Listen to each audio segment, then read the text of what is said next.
الرحیم السلام علیکم۔ اس آڈیو میں ہم یا ایھا آمنو کو آگے کنٹینیو کریں گے۔ اس سے پہلے اگر آپ نے ابھی تک سبسکرائب نہیں کیا تو سبسکرائب کر لیں اور بیل آئیکن پریس کر دیں۔ تو شروع کرتے ہیں۔ فوائد تقوی۔ مومنین سے تقوی مطلوب ہے جس کا قرآن کریم بار بار نہایت تاکید کے ساتھ مطالبہ کرتا ہے، لیکن خیال ہوتا ہے کہ یہ اس قدر اہم کیوں ہے، اس کا فائدہ کیا ہے۔ اگرچہ اللہ اور اس کے رسول کے احکام کی تعمیل کا عہد اور عزم کر لینے کے بعد کسی بھی عمل کے فائدے کو معلوم کرنے کا خیال غیر ضروری ہے کہ اس سے بڑا فائدہ اور کیا ہو سکتا ہے کہ بندہ اپنے مالک کے احکام کا پابند ہے، لیکن یہ کرم ہے رب کریم کا کہ اس نے اپنے احکام کے فوائد بھی بیان فرما دیے تاکہ تعمیل کرنے والا زیادہ امتحان میں مبتلا نہ ہو، بلکہ عمل کا فائدہ جان لینے کے بعد وہ مزید شوق و ذوق کے ساتھ عمل کرتا رہے۔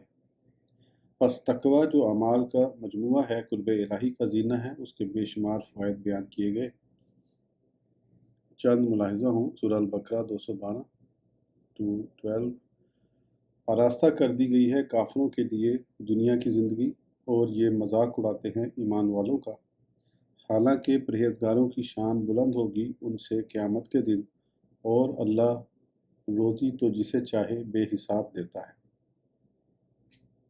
آیت مبارکہ میں کفروا سے مراد صرف اللہ اور رسول کے منکرین ہی نہیں ہیں، بلکہ اس دائرے میں وہ لوگ بھی شامل ہیں جو اللہ کی عطا کردہ نعمتوں پر تکبر کرتے ہیں اور اس کے احسانات کا انکار کرتے ہیں۔ ان سب کا حال یہ ہے کہ وہ اپنی دولت، عزت و شہرت اور قوت کو ہی سب کچھ سمجھتے ہیں، حتیٰ کہ وہ اللہ اور اس کے رسول کے اطاعت شار بندوں کو حقیر سمجھتے اور طرح طرح سے ان کا مذاق اڑاتے ہیں۔ اللہ رب العزت نے واضح الفاظ میں ان لوگوں کو بتایا کہ جنہیں تم اس فانی دنیا میں فانی چیزوں کا سہارا لے کر حقیر سمجھ رہے ہو، کل قیامت کے دن ان متقین کی شان دیکھنا کہ یہ تم سے بہت بلند ہوں گے۔ رہی یہ بات کہ دنیا میں تمہارے پاس دولت بہت ہے، تو یہ کوئی معیار فضیلت و عزت نہیں، یہ تو ہماری حکمت ہے کہ ہم جسے چاہتے ہیں بے بہا بغیر حساب دولت دیتے ہیں۔ بس حصول دولت تمہارا کمال نہیں جس پر تم ناز کرتے ہو، ہاں حصول تقوی مومنین کا کمال ہے جس کا انہیں ضرور اجر ملے گا۔ سورہ نساء 77 آیت 77۔ اے حبیب علیہ السلام فرما دیجئے دنیا کا سامان بہت قلیل ہے جس پر تم ناز کرتے ہو، اور آخرت زیادہ بہتر ہے اس کے لیے جو تقوی اختیار کیے ہوئے ہے، اور نہیں ظلم کیا جائے گا تم پر کھجور کی گٹھلی کے ریشہ کے برابر۔ غرض یہ کہ تقوی کا فائدہ تو قیامت میں نظر آئے گا، جب اس دنیا کے متکبرین چند روزہ زندگی اور معمولی ساز و سامان پر ناز کرنے والے ذلیل و خوار ہوں گے، اور متقین اللہ کے فضل و کرم پر ناز کرتے ہوئے جھوم رہے ہوں گے۔ کامیابی و کامرانی ان کے قدم چوم رہی ہوگی، ان کے لیے خوشخبری ہے۔ سورۃ توبہ 7 بے شک اللہ تعالیٰ محبت کرتا ہے پرہیزگاروں سے۔ سورۃ توبہ 36 اور خوب جان لو کہ اللہ تعالیٰ پرہیزگاروں کے ساتھ ہے۔ دنیا و آخرت کی بھلائیوں کے حصول کا ذریعہ تقوی ہے۔ پرفضا جنت متقین کا ٹھکانہ ہے۔ موت کے وقت سہولت و آسانی اور عزت افزائی ان پر اللہ کا خصوصی کرم ہے۔ ملاحظہ کیجئے ارشاد باری تعالیٰ اور قدم اٹھائیے منزل تقوی کی طرف۔ سورہ نحل 30-32 اور پوچھا گیا ان سے جو متقی تھے کہ وہ کیا ہے جو اتارا تمہارے رب نے، انہوں نے کہا سراپا خیر جنہوں نے اچھے کام کیے، اس دنیا میں بھی ان کے لیے بھلائی ہے اور آخرت کا گھر بھی ان کے لیے بہتر ہے، اور بہت ہی عمدہ ہے پرہیزگاروں کا گھر، ان کے لیے ہمیشہ رہنے کے باغ ہیں جن میں وہ داخل ہوں گے، رواں ہوں گی ان کے نیچے نہریں، ان کے لیے وہاں ہر وہ چیز ہوگی جس کی وہ خواہش کریں گے۔ یوں بدلہ دیتا ہے اللہ تعالیٰ پرہیزگاروں کو، وہ متقی جن کی روحیں فرشتے قبض کرتے ہیں اس حال میں کہ وہ خوش ہوتے ہیں۔ اس وقت فرشتے کہتے ہیں اے نیک بختو سلامتی ہو تم پر، داخل ہو جاؤ جنت میں ان نیک اعمال کے باعث جو تم کیا کرتے تھے۔ کیا عظیم فائدہ ہے تقوی کا کہ موت ہی کے وقت جنت میں داخل ہونے کی خبر مل گئی، اب حشر کے دوران حساب و کتاب کا کیا خوف باقی رہا؟ اور جس جنت میں دخول کی خبر دی گئی وہ اس دنیا کے محلات اور عالی شان مکانوں جیسا کوئی مکان نہ ہوگا، بلکہ سورہ الزمر 20:20 البتہ جو لوگ اپنے رب سے ڈرتے رہے ان کے لیے بالا خانے ہیں جن کے اوپر اور بالا خانے بنے ہوئے ہیں، رواں ہیں جن کے نیچے نہریں، یہ اللہ کا وعدہ ہے، اللہ تعالیٰ اپنے وعدے کی خلاف ورزی نہیں کرتا۔ یہ سب اللہ کا فضل و کرم ہے جس کے حصول کا ذریعہ تقوی ہی ہے۔ سورہ حجرات 10۔ اور ڈرتے رہا کرو اللہ سے تاکہ تم پر رحم کیا جائے۔ تقوی کے یہ فائدے اخروی ہیں جو بلا شبہ عظیم ہیں کہ اس سے بڑی اللہ کی کوئی نعمت نہیں کہ بندے کو آخرت کی نجات اور کامیابی و کامرانی کا یقین ہو جائے، لیکن اللہ رب العزت نے اپنے بندوں کو دنیاوی طور پر بھی بالکل محروم نہیں رکھا، اپنی اطاعت و فرمانبرداری کے صلے میں دنیاوی فوائد کا بھی وعدہ فرمایا۔ تقوی اختیار کرنے والوں سے رزق کی فراوانی اور مصائب سے نجات، مشکلات میں آسانی کا وعدہ فرماتے ہوئے ارشاد ہوتا ہے، سورہ الاطلاق 3 اور جو ڈرتا رہتا ہے اللہ سے بنا دیتا ہے اللہ اس کے لیے نجات کا راستہ اور اسے وہاں سے رزق دیتا ہے جہاں سے اسے گمان بھی نہیں ہوتا، سورہ الاطلاق 4:5 اور جو ڈرتا رہتا ہے اللہ سے تو وہ اس کے کام میں آسانی پیدا فرما دیتا ہے، یہ اللہ کا حکم ہے جو اس نے تمہاری طرف نازل کیا ہے، اور جو ڈرتا رہتا ہے اللہ سے اللہ دور کر دیتا ہے اس کی برائیوں کو اور قیامت کے دن اس کے اجر کو بڑا کرے گا۔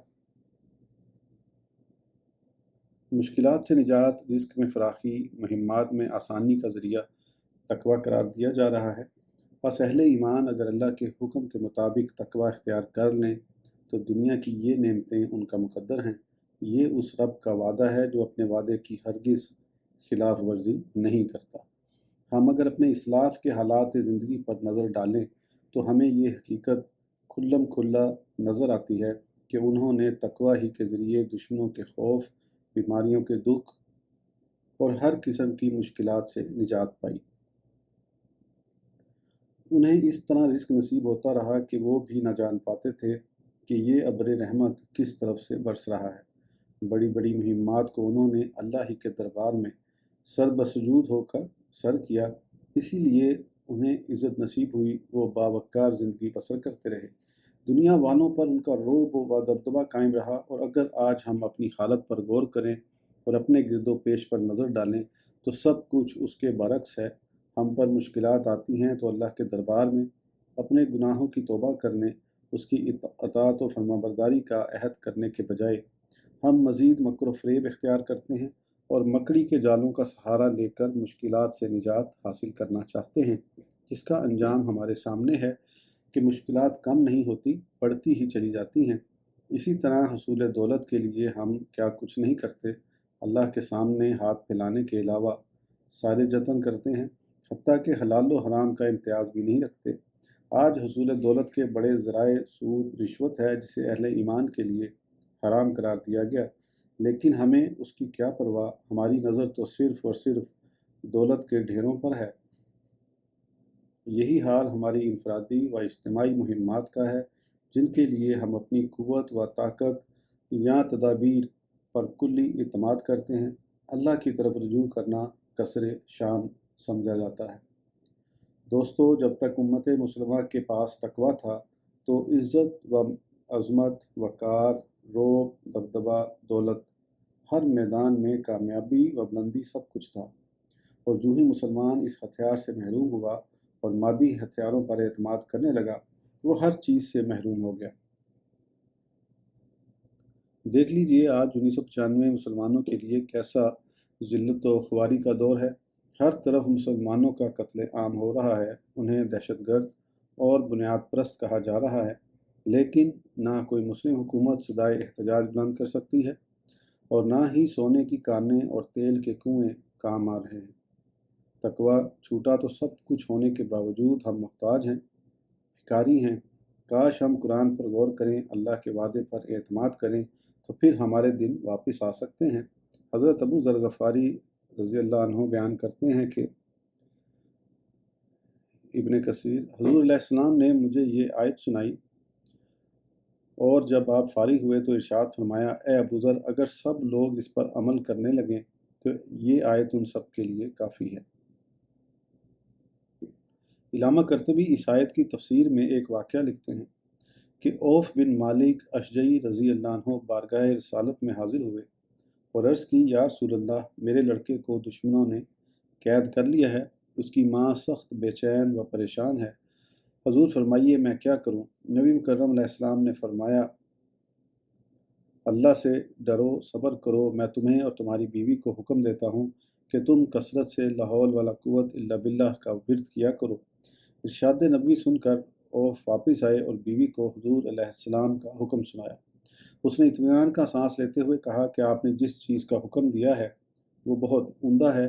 پھر دونوں نے اس وظیفے کا ورد شروع کر دیا، جس کی برکت سے اللہ نے اوف کے بیٹے کی رہائی کا سبب پیدا فرمایا کہ دشمن ان کی نگرانی سے غافل ہو گئے اور وہ موقع پاتے ہی بھاگ نکلے، ساتھ ہی دشمن کی بہت سی بھیڑ بکریاں بھی ہانک لائے اور بخیر و عافیت گھر پہنچے۔ ماخوذ از ضیاء القرآن۔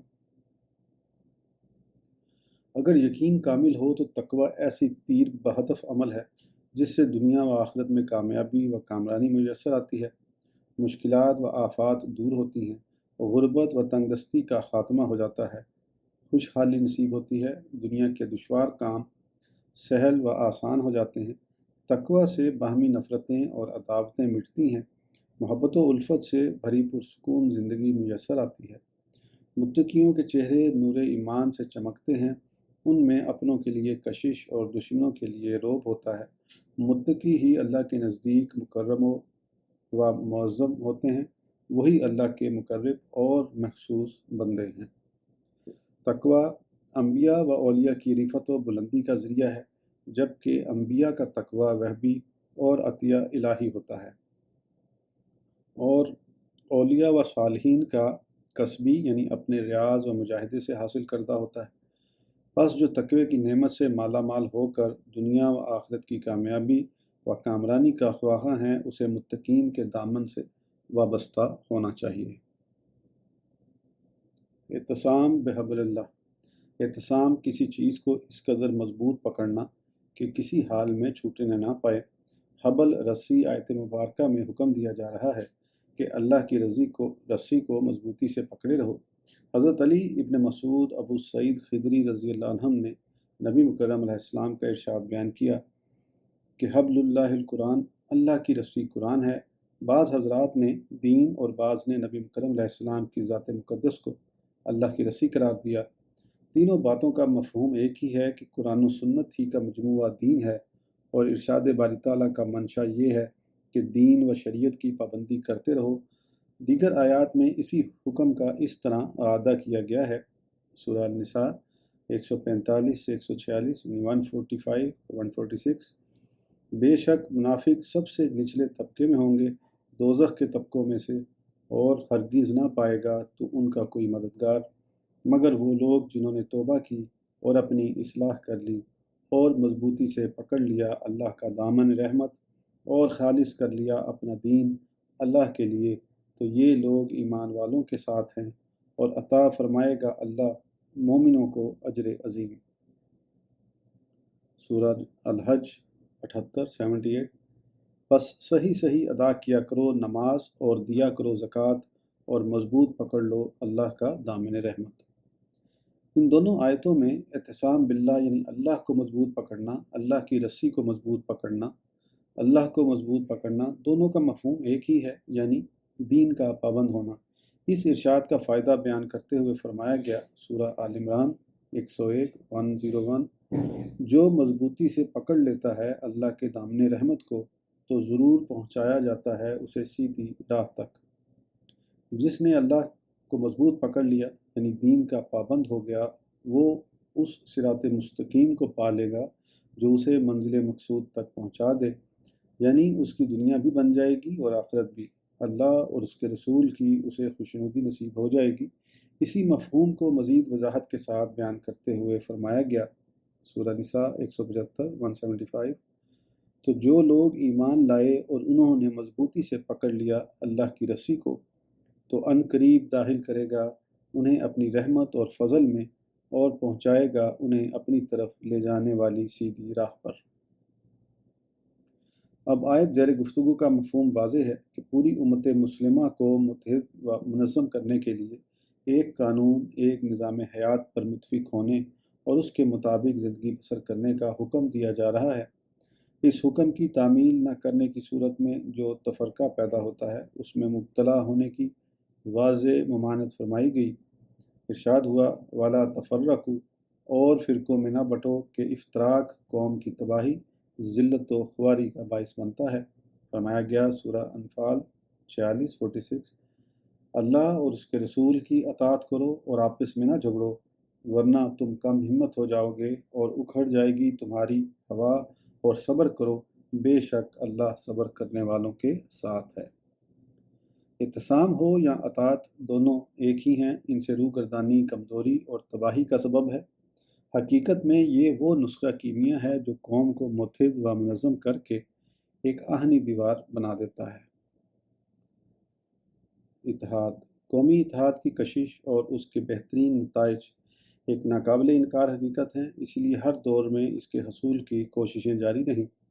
ہر ملک اور ہر قوم کے لوگ اس گوہر نایاب کو تلاش کرنے کے لیے غوطہ زنی کرتے رہے۔ ماضی میں وہ کامیاب ہوئے یا ناکام رہے، اس سے قطع نظر ہم اپنے دور کا اگر مشاہدہ کریں تو تسلیم کرنا پڑے گا، مرض بڑھتا گیا جو دوا کی۔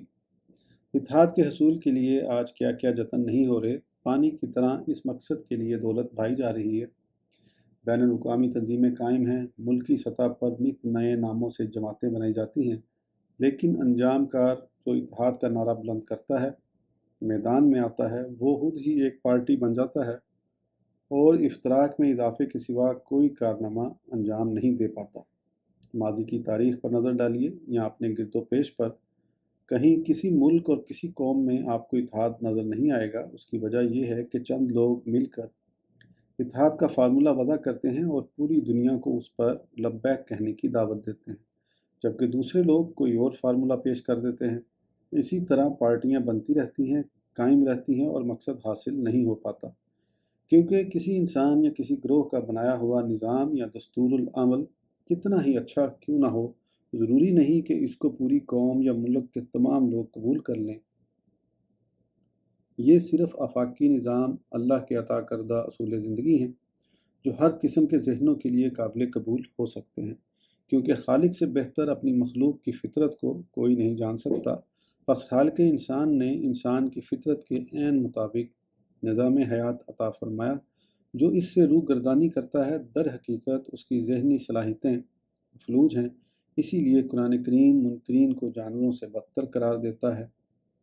سورہ الاعراف 179 اور بے شک ہم نے پیدا کیے ہیں جہنم کے لیے بہت سے جن اور انسان، ان کے دل تو ہیں لیکن وہ سمجھتے نہیں ان سے، ان کی آنکھیں تو ہیں لیکن وہ دیکھتے نہیں ان سے، ان کے کان تو ہیں لیکن وہ سنتے نہیں ان سے، وہ جانوروں کی طرح ہیں بلکہ ان سے بھی زیادہ گمراہ، یہی لوگ تو غافل ہیں۔ اتحاد جو انسان کی اہم ترین ضرورت بھی ہے اور ہر شخص اس کا خواہاں اور متلاشی بھی ہے، اسلام اس کے حصول کا نہایت آسان طریقہ بتاتا ہے کہ آفاقی نظام حیات کو مضبوطی سے پکڑ لو، زندگی کے ہر شعبے میں دین کے پابند ہو جاؤ، اس میں تفرقہ پیدا نہ کرو، پس تم متحد ہو جاؤ گے اور دشمن کے لیے سیسا پلائی ہوئی دیوار سے زیادہ مضبوط ثابت ہوگے۔ اگر آج ہم اپنے افتراق و انتشار کے اسباب پر غور کریں تو یہ تسلیم کرنا پڑے گا کہ ایمان کے دعوے کے باوجود ہم اپنی زندگی کے اکثر شعبوں میں دین سے محروم ہو چکے ہیں۔ ہم نے اپنے معاشی نظام کی بنیاد سود کو بنا رکھا ہے، معاشی طور طریقے مغربی تہذیب کے اختیار کیے ہوئے ہیں۔ ہمارے حکام یا تو اپنے انداز فکر کو ہم پر مسلط کرنا چاہتے ہیں یا غیر مسلموں کے اشاروں پر ہمیں غلامی کی زندگی بسر کرنے پر مجبور کرتے ہیں۔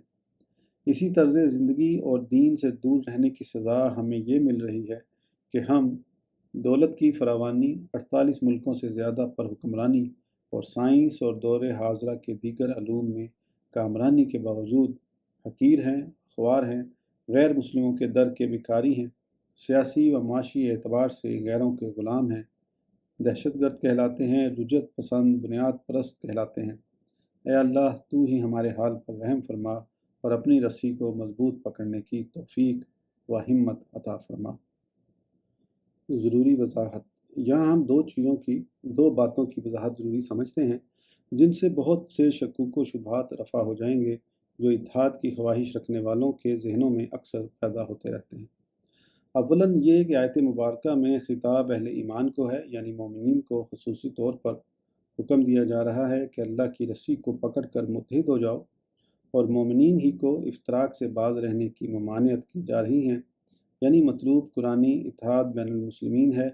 تمام انسانوں مسلم کو متحد کرنا مقصود نہیں، کیونکہ اسلام و کفر تو ضدین ہیں، ان کا اجتماع تو اسی طرح ناممکن ہے جس طرح دن رات یا روشنی اور تاریکی کا۔ اسلام نور ہے جو ظلمت و تاریکی یعنی کفر کو اپنے اندر جذب کر کے اس کا خاتمہ تو کر سکتا ہے، لیکن اس کے وجود کی بقا کے لیے اس سے سمجھوتا نہیں کر سکتا۔ پس مومنین کو غیر مومنین کے ساتھ اتحاد کی اجازت کیسے دی جا سکتی ہے؟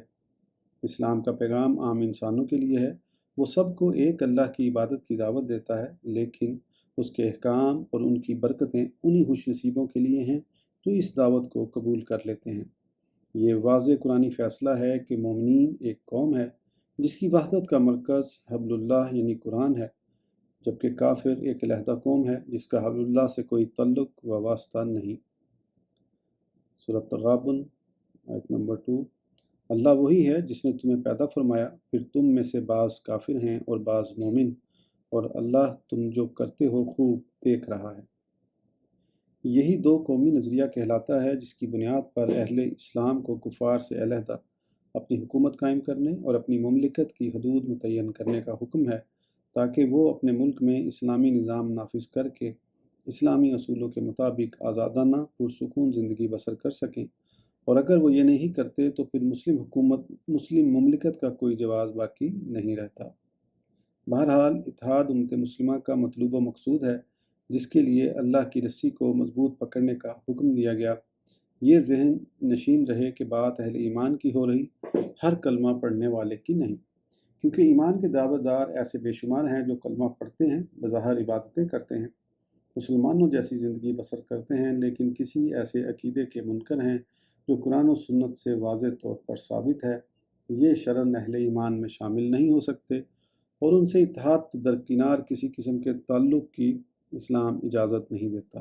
مثلاً وہ لوگ جو حضور علیہ السلام کے خاتم النبیین ہونے کے منکر ہیں، حضرت عیسیٰ علیہ السلام کے زندہ ہونے اور دوبارہ دنیا میں تشریف لانے کا انکار کرتے ہیں، جنت و دوزخ، جن و ملائکہ کے وجود کو تسلیم نہیں کرتے، نبی مکرم علیہ السلام کی شان میں بے باکانہ گستاخی کرتے ہیں، اور اسی قسم کے تمام باطل فرقے جن کے مرتد ہونے پر امت کا اجماع ہے دائرہ اسلام سے خارج ہیں، ان سے اتحاد کی خواہش یا تو وہ کر سکتا ہے جو قرآن و سنت سے قطعاً نابلد ہو، اور یا انہی جیسا کوئی بے دین۔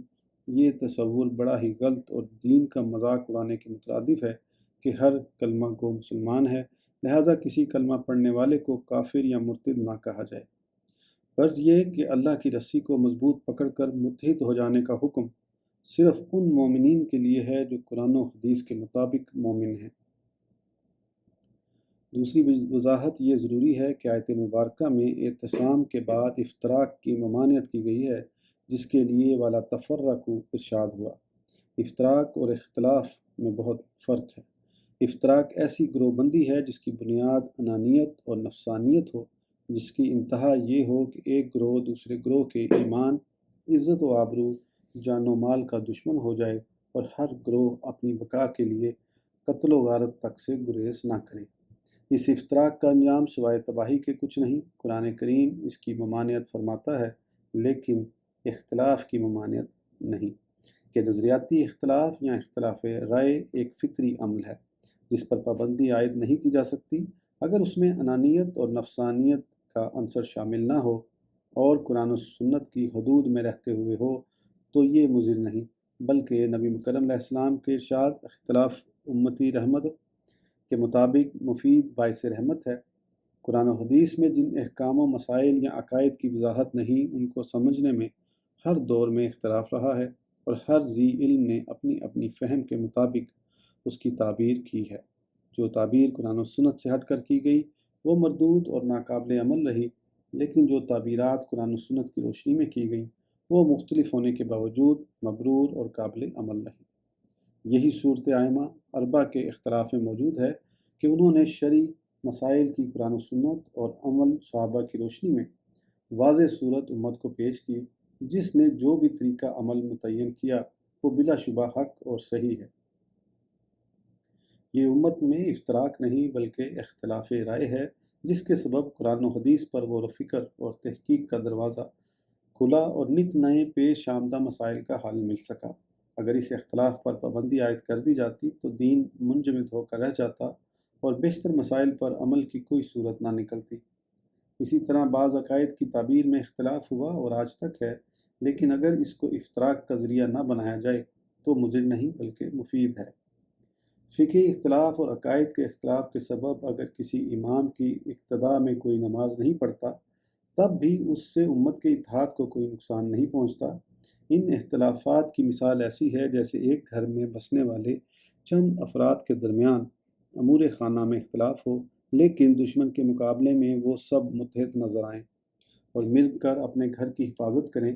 امت کے درمیان مسائل و عقائد کا چاہے کتنا ہی اختلاف ہو، لیکن قرآن و حدیث کے واضح احکام پر اتفاق ہو اور دین کی حفاظت کے لیے سب متحد ہوں تو ولا تفرقوا کی قرآنی ممانعت پر عمل ہو جاتا ہے۔ آج کی آڈیو کے لیے اتنا ہی، پھر انشاءاللہ اگلی آڈیو میں آگے کنٹینیو کریں گے۔ اس وقت تک کے لیے اجازت دیجیے۔ اللہ حافظ۔